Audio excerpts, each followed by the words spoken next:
देखिए, मर्यादा पुरुषोत्तम भगवान श्री राम के जीवन की कहानी से आज बच्चा बच्चा वाकिफ है।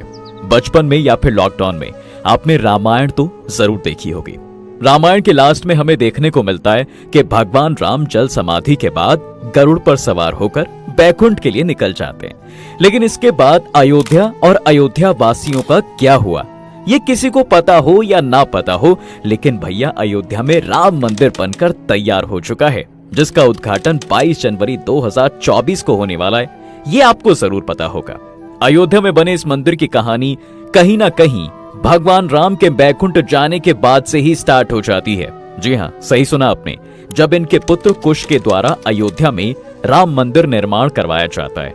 अयोध्या में रामलला की प्राण प्रतिष्ठा को लेकर तैयारियां जोरों पर हैं, जिसमें सभी दिग्गज नेताओं के साथ फिल्म इंडस्ट्री के कलाकार भी शामिल होंगे। लेकिन क्या भगवान राम के बैकुंठ जाने के बाद इनकी 44 पीढ़ियों ने अयोध्या पर राज किया? जब राम के पुत्र कुश अयोध्या के राजा थे तो इन्होंने भगवान राम की जन्मस्थली पर एक जन्मभूमि मंदिर के साथ साथ कई छोटे छोटे मंदिर बनवाए। समय के साथ साथ इन मंदिरों की हालत जर्जर होती चली गई, जिन्हें बाद में 57 ईस्वी पूर्व के आसपास उज्जैन के राजा यानी विक्रमादित्य जी ने रेनोवेट करवाया।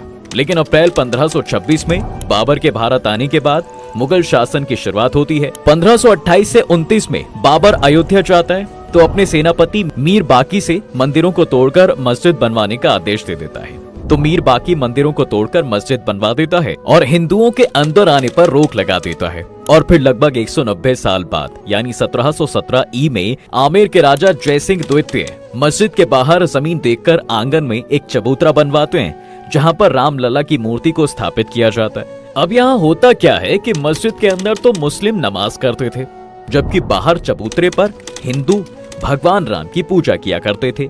ऐसा कई सालों तक चलता रहा और फिर 1853 में भारत के 14 सांप्रदायिक अखाड़ों में से एक निर्मोही अखाड़ा ने क्लेम किया कि इस मस्जिद की जगह पर राम मंदिर था, जिसको बाबर के समय में तोड़कर मस्जिद बना दी गई थी। अब हम यहाँ पर फिर से राम मंदिर बनाएंगे। मुसलमानों के द्वारा इसका विरोध किया जाता है और फिर यहीं से हिंदू और मुसलमानों के बीच में लड़ाई शुरू हो जाती है। कई जगह पर दंगे होते हैं। इन दंगों को रोकने के लिए 1859 में ब्रिटिश सरकार चबूतरा और मस्जिद के बीच में एक फेंसिंग करवा देती है, जिससे ये मामला कुछ सालों के लिए तो सुलझ जाता है। अब होता क्या है कि 1885 में निर्माही अखाड़ा के महंत यानी रघुबर दास फैजाबाद डिस्ट्रिक्ट कोर्ट में राम चबूतरे पर छतरी बनाने के लिए अपील करते हैं, लेकिन उनकी अपील को खारिज कर दिया जाता है। अपील के खारिज होने से हिंदू कम्युनिटी में रोष की स्थिति पैदा हो जाती है और जगह जगह हिंसा शुरू हो जाती है। इस हिंसा में मस्जिद और राम चबूतरे के बीच बनी फेंसिंग के साथ साथ मस्जिद की दीवार को तोड़ दिया जाता है। ब्रिटिश सरकार द्वारा दीवार को फिर से बनवाने के साथ एक रूल बनता है कि मस्जिद को केवल जुम्मे की नमाज के लिए ही खोला जाएगा और फिर भारत देश के आजाद होने तक यही व्यवस्था जो है चलती रही थी। लेकिन आजादी के 2 साल बाद यानी 23 दिसंबर 1949 को सुबह होते ही हिंदू समुदाय द्वारा मस्जिद के अंदर घंटियों और शंखों की आवाज के साथ पूजा की जाती है, जिससे भीड़ एकत्र हो जाती है। हिंदुओं की भीड़ पूजा करने के लिए तो मुसलमानों की भीड़ इसका विरोध करने के लिए एकजुट हो जाती है और फिर से एक बार विद्रोह की सिचुएशन बन जाती है। अब देखिए, इतनी भीड़ में पुलिस भी कुछ नहीं कर सकती थी, तो वहां के डिस्ट्रिक्ट मजिस्ट्रेट के नायर इसकी जानकारी प्राइम मिनिस्टर ऑफिस को दे देते हैं। जब ये मामला दिल्ली पहुंचता है तो इस समय प्रधानमंत्री जवाहरलाल नेहरू थे। नेहरू जी पीएमओ ऑफिस से के नायर को एक आदेश पारित करके कहते हैं कि जबरदस्ती करके किसी चीज को हथियाना गलत है। मूर्ति को तुरंत मस्जिद से निकालकर बाहर किया जाना चाहिए। इसके जवाब में के नायर पीएम को एक लेटर लिखकर कहते हैं कि यहाँ की सिचुएशन को देखते हुए मूर्ति को किसी भी हालत में बाहर नहीं निकाला जा सकता, क्योंकि यहाँ के पुजारियों का मानना है कि बिना पूजा हवन किए मूर्ति को वहां से उठाया तो पाप लगेगा। अब पीएमओ की तरफ से के नायर के पास एक रिप्लाई आता है कि आपको जो आदेश दिया गया है उसका पालन कीजिए और मूर्ति को बाहर निकालिए। तो इस आदेश के जवाब में के नायर पीएमओ को 2 सुझाव लिखकर भेजते हैं। पहला तो ये कि यहाँ पर सिचुएशन आउट ऑफ कंट्रोल है। मस्जिद की सुरक्षा और लोगों की भीड़ को देखते हुए मस्जिद के बाहर एक जालीनुमा गेट लगाना होगा, जिससे मस्जिद को कोई नुकसान नहीं होगा और सभी लोग बाहर से दर्शन कर पाएंगे। और दूसरा ये कि इस मामले को कोर्ट को सौंप देना चाहिए, जिससे कोर्ट का मामला आने तक सब लोग शांत रहेंगे। अब इन सुझावों के साथ ही के नायर ने अपना रिजाइन भी दे दिया। इनके रेजिग्नेशन को तो स्वीकार नहीं किया गया, लेकिन पीएमओ को उनके सुझाव बहुत पसंद आए। ये मामला कोर्ट में चला जाता है और इस तरह रामलला की मूर्ति मंदिर में ही रहती है। अब भैया हिंदू पक्ष से तो निर्मोही अखाड़ा और मुस्लिम पक्ष से सुन्नी वक्फ बोर्ड दोनों के द्वारा एक केस फाइल किया जाता है, जिसमें निर्मोही अखाड़ा कहता है कि यहाँ पर शुरुआत से ही राम मंदिर था और अब तो मूर्ति भी निकल आई है, तो इसका पूरा अधिकार हमें दे दिया जाए ताकि हम यहाँ पर राम मंदिर बना सकें। वहीं सुन्नी वक्फ बोर्ड दावा करता है कि यहाँ पर शुरुआत से ही मस्जिद रही है, इसका पूरा कंट्रोल हमें मिलना चाहिए। तकरीबन 20 से 25 साल तक ये दोनों इस कोर्ट में रहते हैं। अभी तक यहाँ पर कांग्रेस पार्टी सत्ता में थी। 1980 में जनसंघ से अलग होकर बीजेपी का गठन होता है। बताया जाता है कि बीजेपी के गठन के बाद विश्व हिंदू परिषद, शिवसेना, बजरंग दल और आरएसएस जैसे सभी हिंदू दल एक्टिव हो जाते हैं और 1984 में विश्व हिंदू परिषद द्वारा एक धर्म संसद का आह्वान किया जाता है, जिसमें बीजेपी के बड़े बड़े नेता लाल कृष्ण आडवाणी, मुरली मनोहर जोशी ये लोग भी शामिल होते हैं। इस धर्म संसद में विश्व हिंदू परिषद के प्रेसिडेंट अशोक सिंघल ऐलान करते हैं कि भाई राम मंदिर बनेगा और जरूर बनेगा। अब इस मंदिर को बनाने के लिए पूरे देश से ईंटें मंगाई जाएंगी। ये बात धीरे धीरे पूरे देश में फैल जाती है। 1984 ये वही साल था जब इंदिरा गांधी की मौत हुई थी और कांग्रेस की कमान उनके पुत्र राजीव गांधी को सौंपी गई थी। अब यहाँ होता क्या है कि बीजेपी तो खुलकर राम मंदिर के सपोर्ट में बोल रही थी, जिससे सभी हिंदू बीजेपी को सपोर्ट कर रहे थे।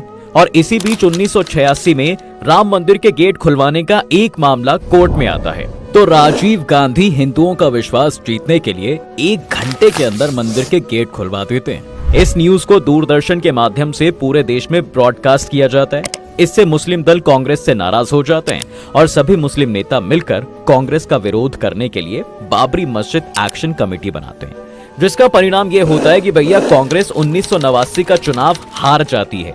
राम मंदिर के सपोर्ट में होने की वजह से बीजेपी को इस चुनाव में फायदा मिलता है। जहां 1984 में बीजेपी को मात्र 2 सीटें मिली थी, अब 1989 चुनाव में 85 सीटें मिलती हैं। नेशनल फ्रंट के नेता वीपी सिंह बीजेपी का सपोर्ट लेकर प्राइम मिनिस्टर बनते हैं। नेशनल फ्रंट की सरकार बनने के बाद बीजेपी के नेता लाल कृष्ण आडवाणी ऐलान करते हैं कि राम मंदिर के सपोर्ट में गुजरात के सोमनाथ से लेकर उत्तर प्रदेश के अयोध्या तक पूरे 10,000 किलोमीटर तक रथ यात्रा निकाली जाएगी, जो 30 अक्टूबर को अयोध्या पहुंचेगी। अब गुजरात और राम मंदिर की चर्चा हो और नरेंद्र मोदी जी का नाम ना आए, ये तो हो ही नहीं सकता। जी हाँ, बिल्कुल, इस यात्रा में गुजरात से मोदी जी भी शामिल हुए थे। इस समय मोदी जी की उम्र महज 40 साल थी। कहा जाता है कि गुजरात में इस यात्रा के प्रबंधन में मोदी जी का अहम योगदान रहा और फिर 25 सितंबर 1990 को सोमनाथ से यात्रा स्टार्ट होती है, जिसे कई राज्यों से होते हुए अयोध्या पहुंचना था।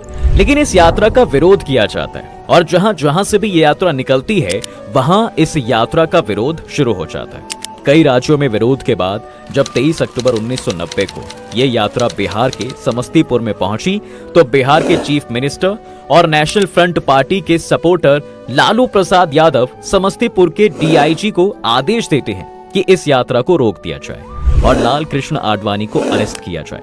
होता भी कुछ ऐसा ही है कि भैया डीआईजी के द्वारा बीजेपी के कुछ नेताओं के साथ आडवाणी को गिरफ्तार कर लिया जाता है और 12 दिन तक इन्हें सिंचाई विभाग के पोस्ट ऑफिस में रखा जाता है। दरअसल यात्रा शुरू होने से पहले आडवाणी ने यह कहा था कि देखता हूं किसने माई का दूध पिया है जो मेरी रथ यात्रा रोकेगा।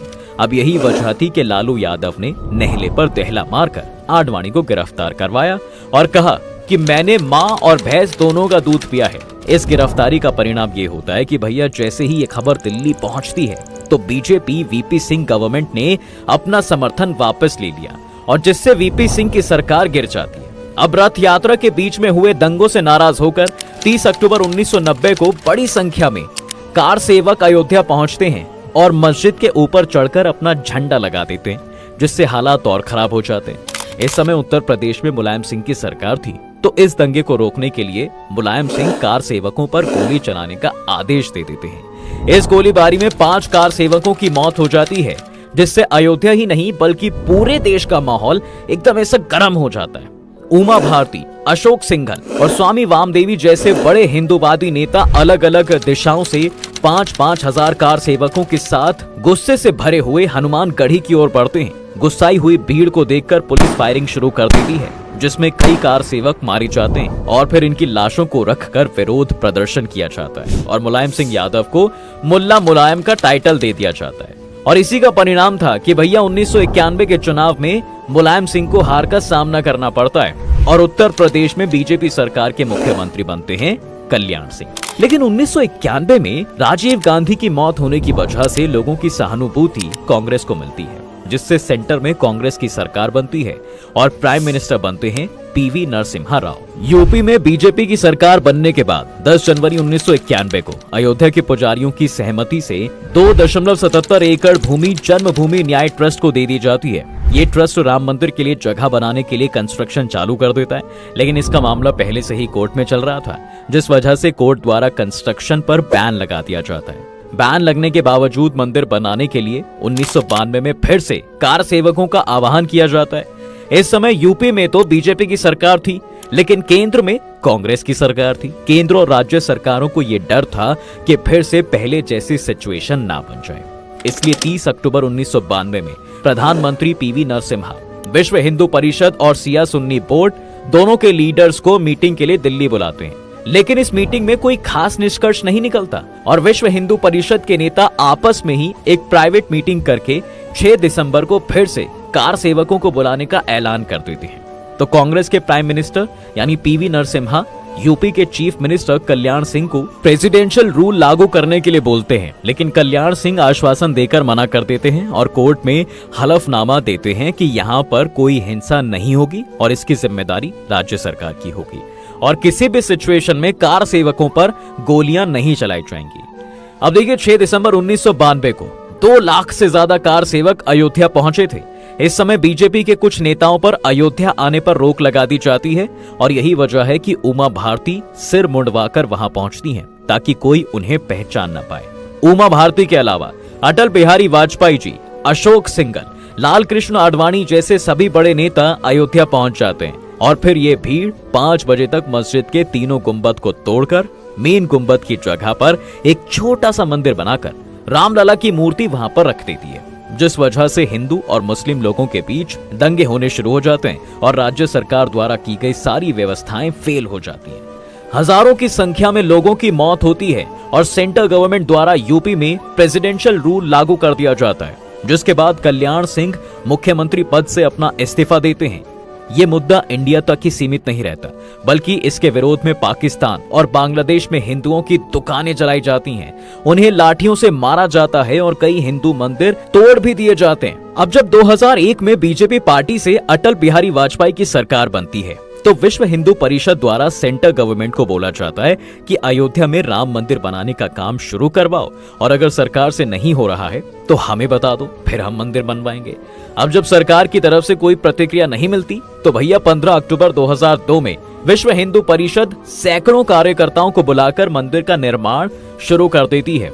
जब ये कार्यकर्ता अयोध्या से लौटकर जा रहे थे तो जैसे ही इनकी ट्रेन गोधरा पहुंचती है तो भड़के हुए लोगों द्वारा ट्रेन में आग लगा दी जाती है, जिसमें 58 लोगों की मौत हो जाती है और इसके बाद एक बार फिर से देश का माहौल गर्म हो जाता है, जिससे कोर्ट इस मामले में तेजी करने की कोशिश करती है और फिर ASI यानी आर्कियोलॉजी जर्नी ऑफ इंडिया को इस मंदिर के आसपास खुदाई करके रिलेटेड साक्ष्य निकालने के लिए बोला जाता है। तकरीबन 6 महीने की खुदाई के बाद ASI की रिपोर्ट आती है, जिसमें 10वीं और 12वीं सेंचुरी के हिंदू मंदिरों के अवशेष मिलते हैं, जिसके आधार पर 30 सितंबर 2010 को कोर्ट का फैसला आता है, जिसमें कोर्ट पहली बार ये मानती है कि यहाँ पर राम जन्मभूमि थी और इस भूमि को 3 भागों में बांट दिया जाता है।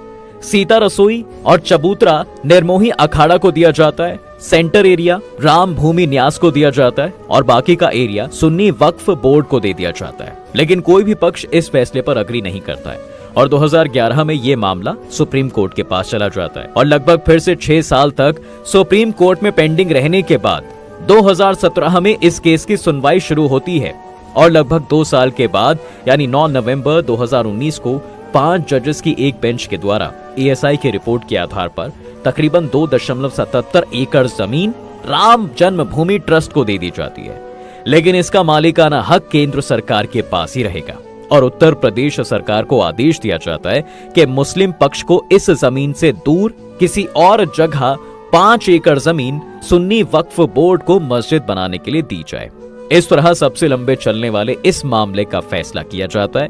तो ये हमारे संविधान की खूबसूरती है भैया कि जब इस मामले का फैसला आया तो किसी भी पक्ष द्वारा ना तो कोई हिंसा की गई और ना ही किसी पक्ष ने इस फैसले का विरोध किया। और फिर 5 अगस्त 2020 को प्रधानमंत्री नरेंद्र मोदी अयोध्या पहुंचकर मंदिर का शिलान्यास करते हैं, जिसके बाद मंदिर बनना शुरू हो जाता है। खैर, अब वो समय आ गया है कि जब अयोध्या में रामलला विराजमान होंगे और इसके लिए 22 जनवरी 2024 का समय निर्धारित किया गया है। रामलला की प्राण प्रतिष्ठा में शामिल होने के लिए प्रधानमंत्री मोदी सहित अरुण गोविल, अमिताभ बच्चन, अक्षय कुमार, अनुपम खेर, माधुरी दीक्षित, रजनीकांत जैसे कई कलाकारों को इनविटेशन भेजा गया है। आज की वीडियो में फिलहाल बस इतना ही।